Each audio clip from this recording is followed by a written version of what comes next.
Magandang araw po sa inyong lahat, mga kabansa. Kayo po ay nasa Iparas kay Paras at meron tayong mga nagbabagang mga issues na kailangan talakayin.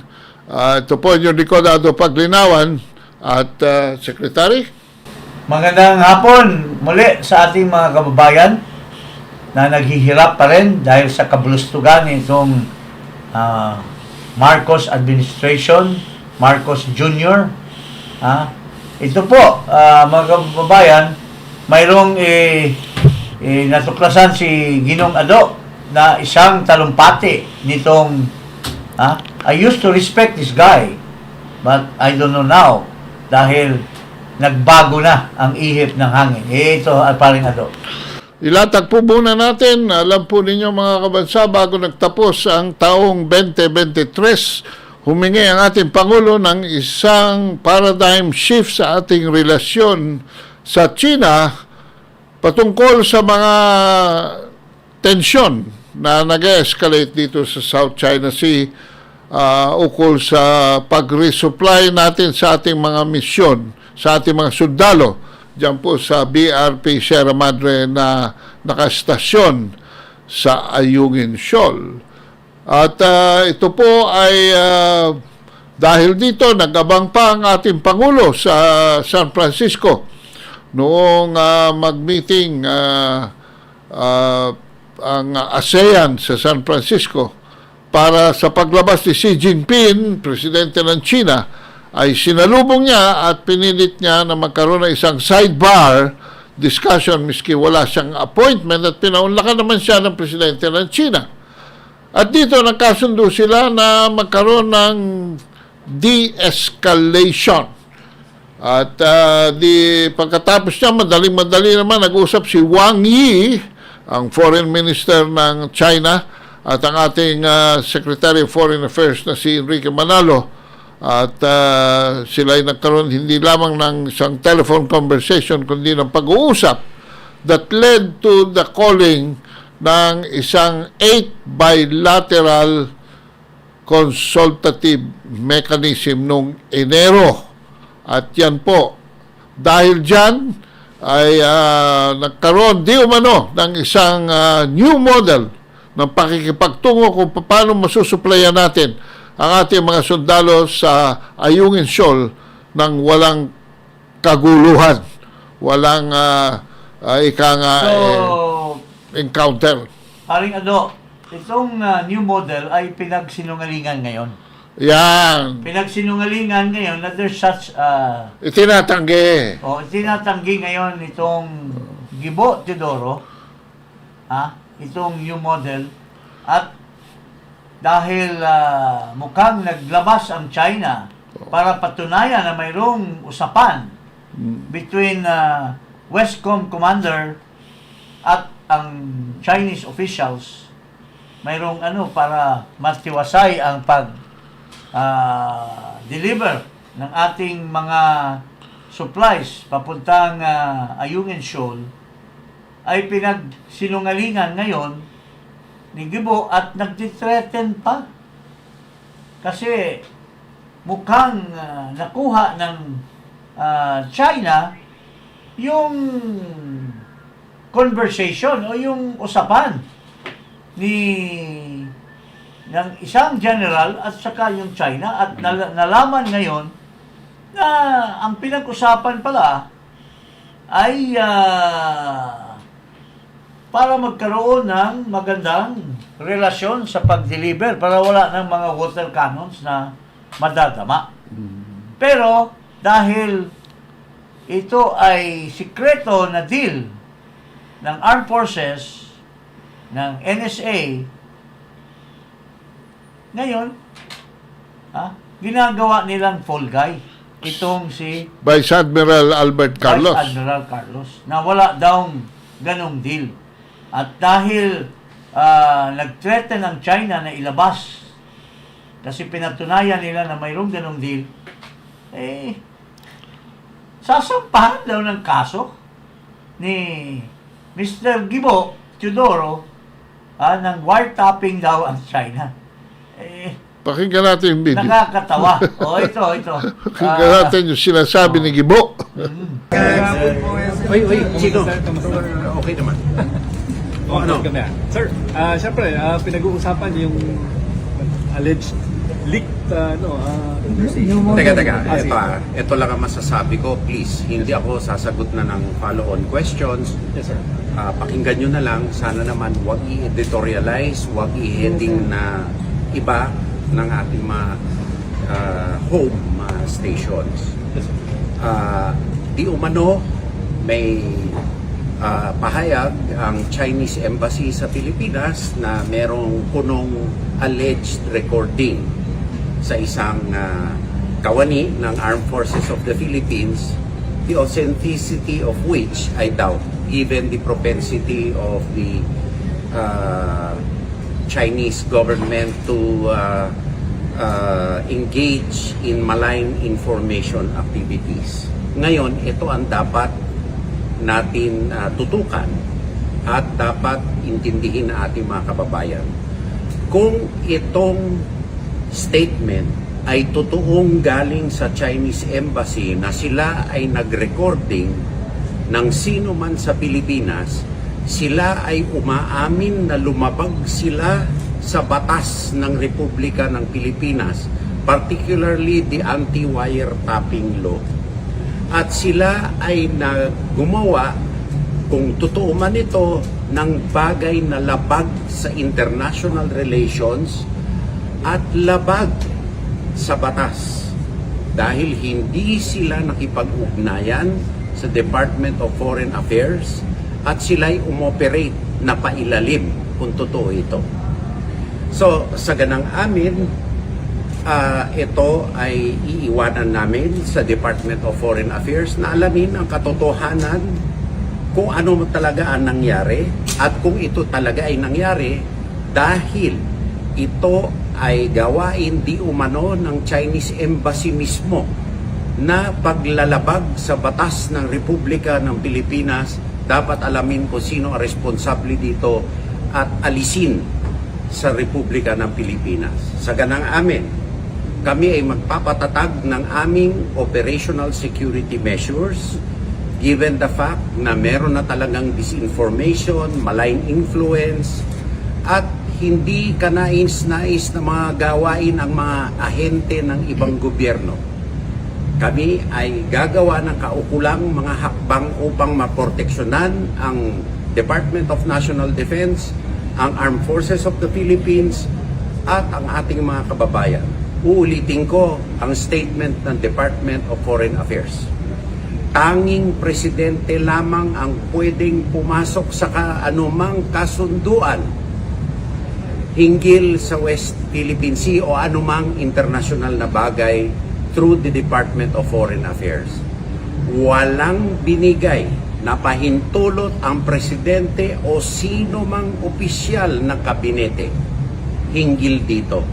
Kaya mali ang pagtatahol ng mga opisyal di umano ng Chinese Embassy dito. Sana maliwanagan ang ating mga tao. Uulitin ko, kung totoong galing ito sa Chinese Embassy, umaamin ba sila na sila ay lumabag sa batas ng Republika ng Pilipinas? Yan ang kasagutan na dapat sa kanila tanungin. Thank you.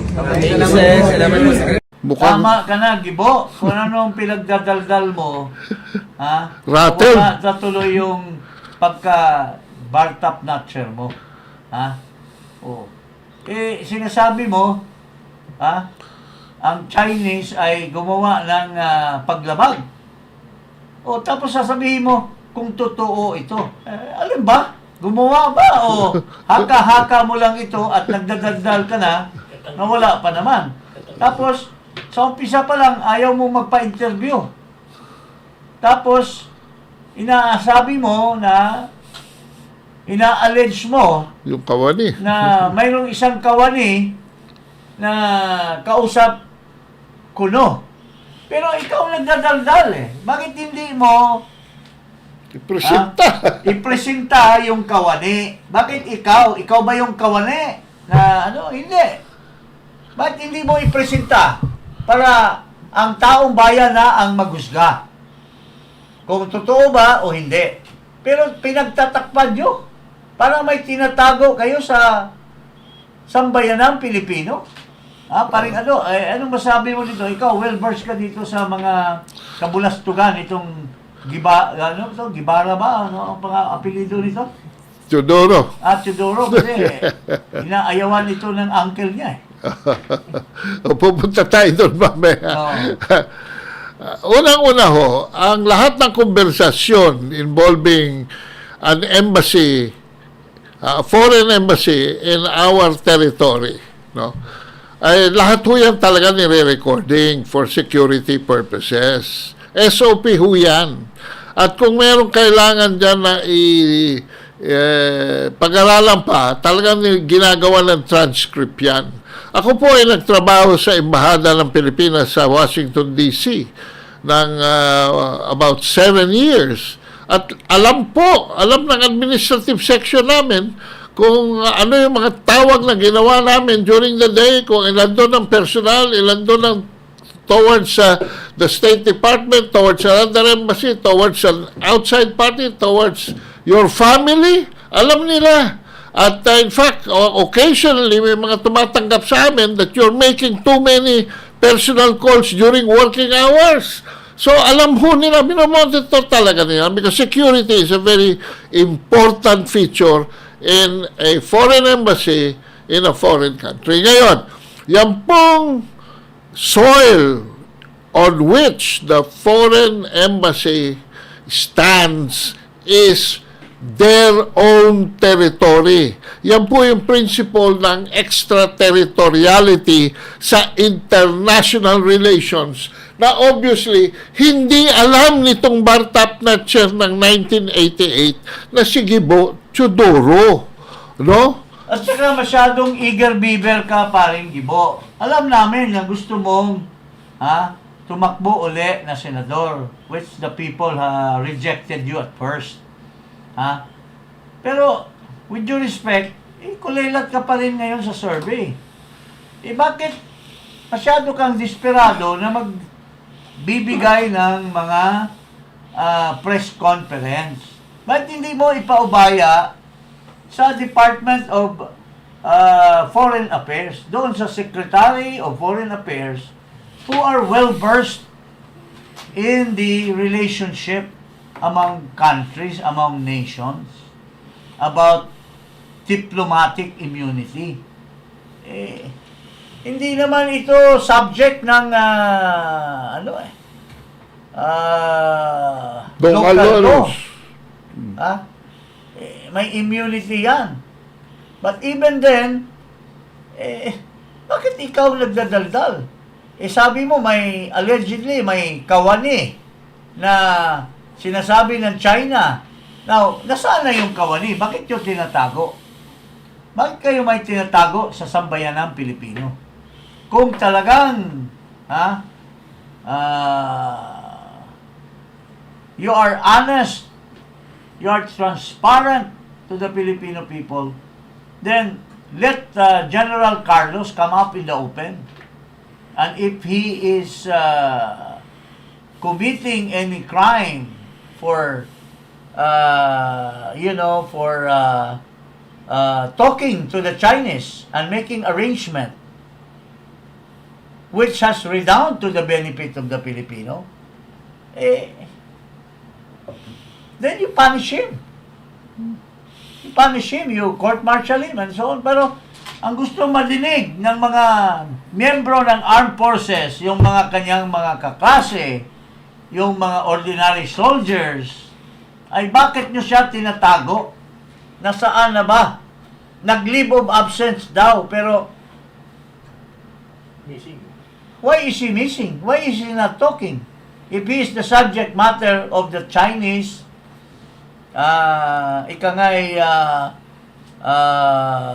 revelation of certain talks. Bakit wala? Wala si General Carlos. Bini-brainwash nyo pa ba? Nilalagyan nyo pa ba ng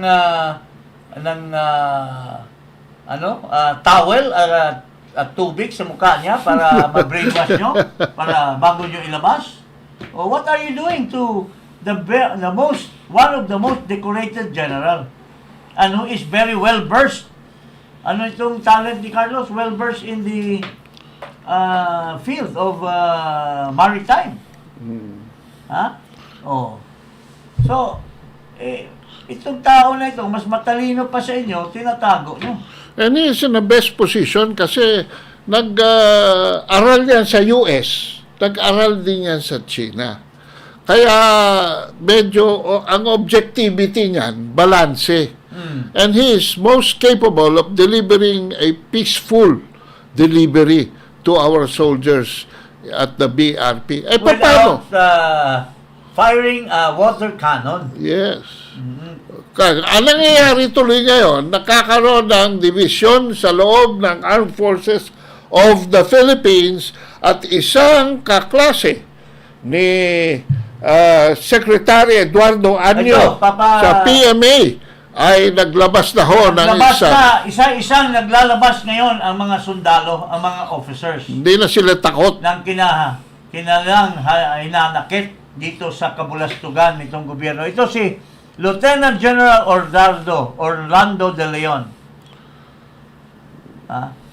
is now asking you, Gibo, Anyo, to resign. Ito, basahin natin ang video.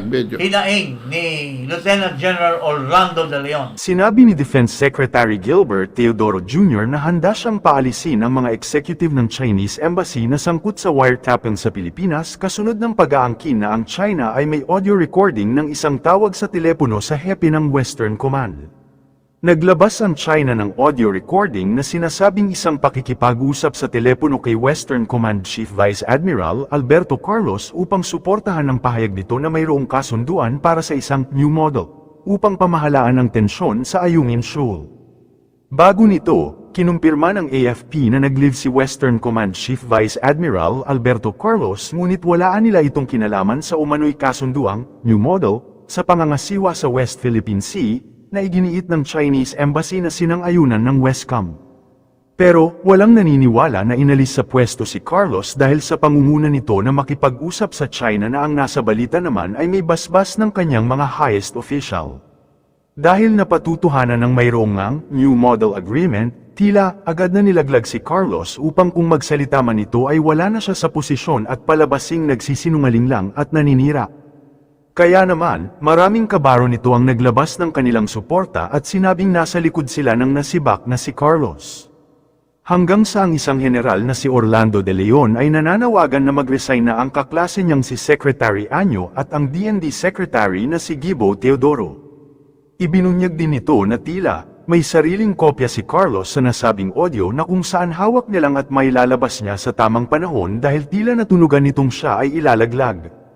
Ayon kasi sa buong pahayag post nito ay, below, with his permission, is a conversation I had with a PMA underclassman.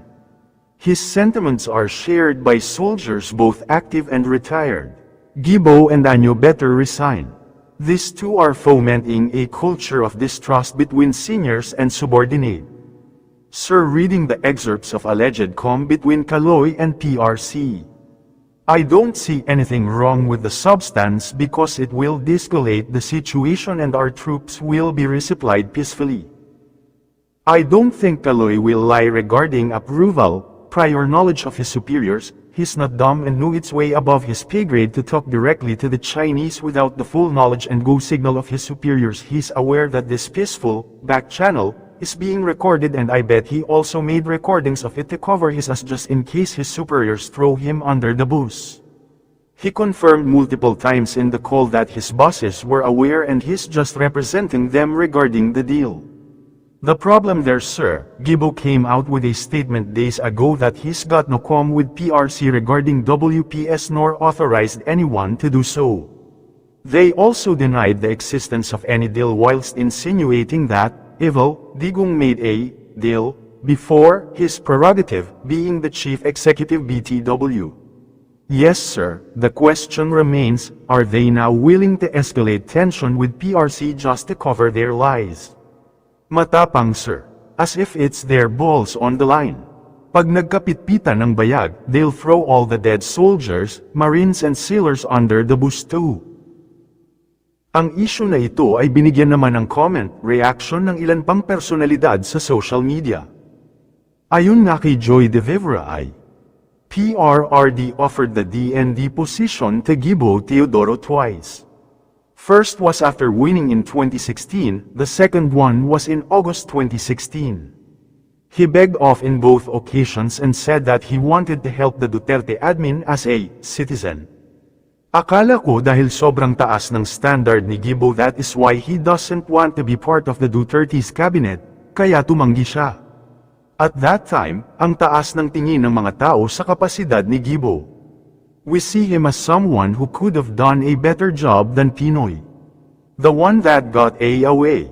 Tapos ngayon, wiretapping lang pala ibabanat niya. Puta.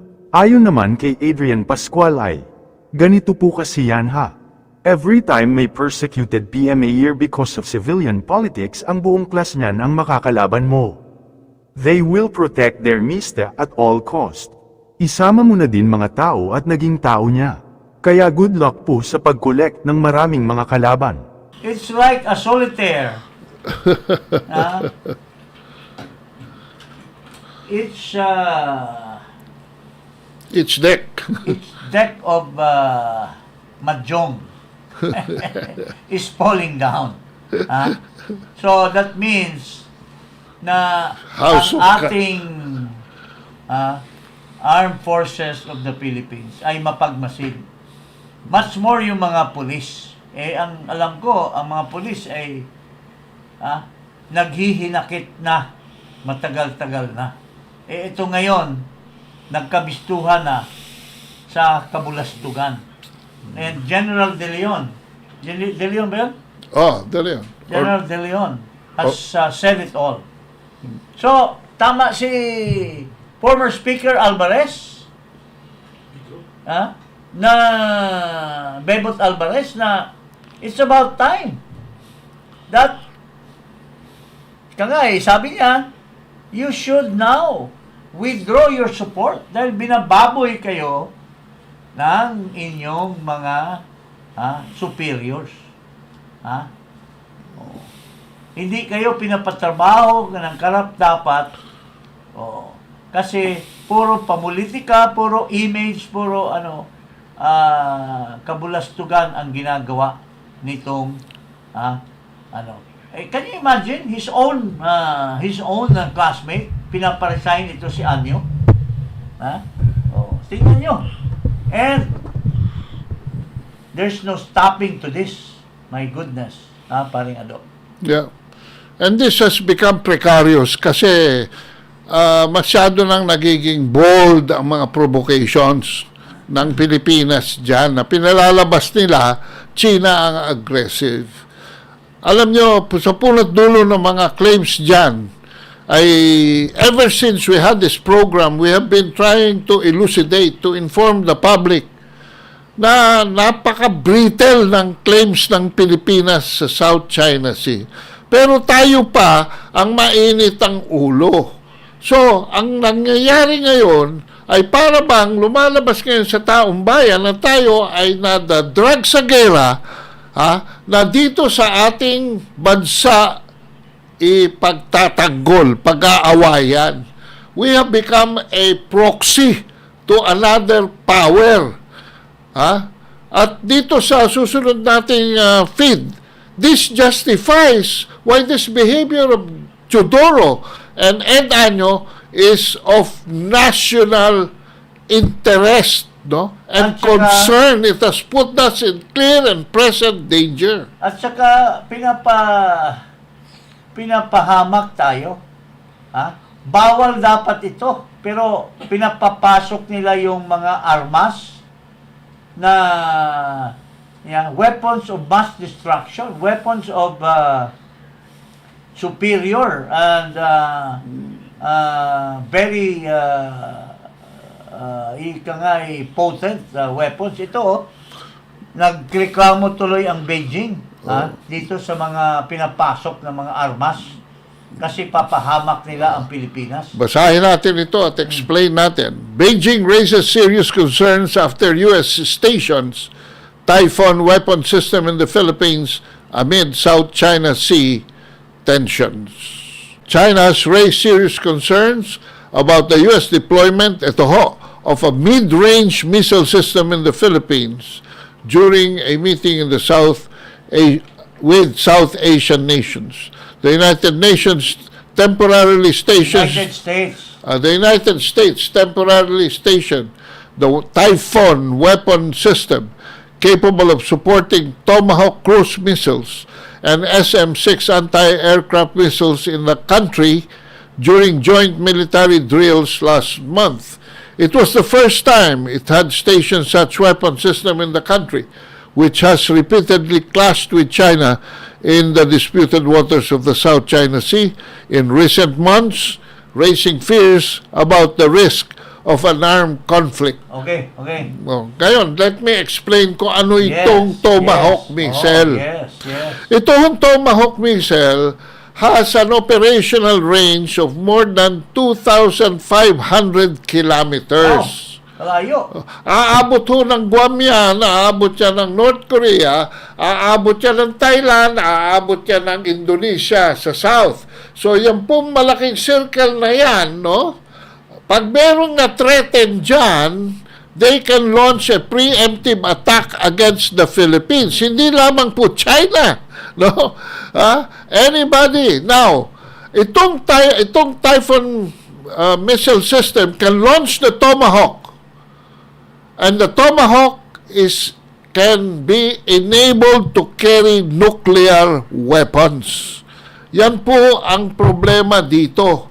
Pumasok na to mid-range missiles ang ating mga kliyenteng Amerikano at dinala yung equipment na yan dito sa Pilipinas. Pag yan po ay hindi inalis, there are two treaties of ASEAN that we are violating. Number one, that we are a zone of peace, freedom, and neutrality. Bawat ang nuclear. And pangalawa, yung bawal ang nuclear capability. So, baka po pati ASEAN ay isapuera tayo at alisin na tayo sa asosasyon na yan. Thanks to Marcos, thanks to Gibo, thanks to Año. Ito yung triumvirate na pinapahamak ang taong bayan sa giyera. Kaya kayo, sasama pa ba kayo dito sa mga ito? Kayong mga sundalo, kayong mga pulis, kayo lahat dyan. Remember, the armed forces is the guardian. It's the protector of the state and its people. So, when will you move? Si Mr. De Leon, General De Leon, nagsalita na. Marami nang nagsasalita. Itong mista ni General Albert Carlos, nagsalita na sila. There will be more. Hindi na biro. Ngayon, ang sinasabi lang po namin dito, nasa ating konstitusyon, no? Now, we renounce war as an instrument of national policy. Pero mukhang ito pong administrasyon na ito has adopted war and not even of our own making. Wala naman tayong gera sa China and yet naiipit tayo sa gitna. We have allowed 9 EDCA sites na pasukan ng mga Amerikano, ganong wala naman tayong, we are not in conflict. In conflict with any other country. Tama. Magandang hapon po. Ayan. Huwag kalimutan mag-subscribe dito sa Paras kay Paras. Magandang hapon, mga mahal na mga sundalo, mahal na mga policemen. Now is your golden opportunity. Mag-isip po kayo ng mabuti. You should not be pushed over in the state of our country na binababoy tayong lahat. Magandang hapon po sa inyo lahat. I-click ang notification bell at mag-subscribe sa At Ado Paglinawan sa YouTube. Paras kay paras.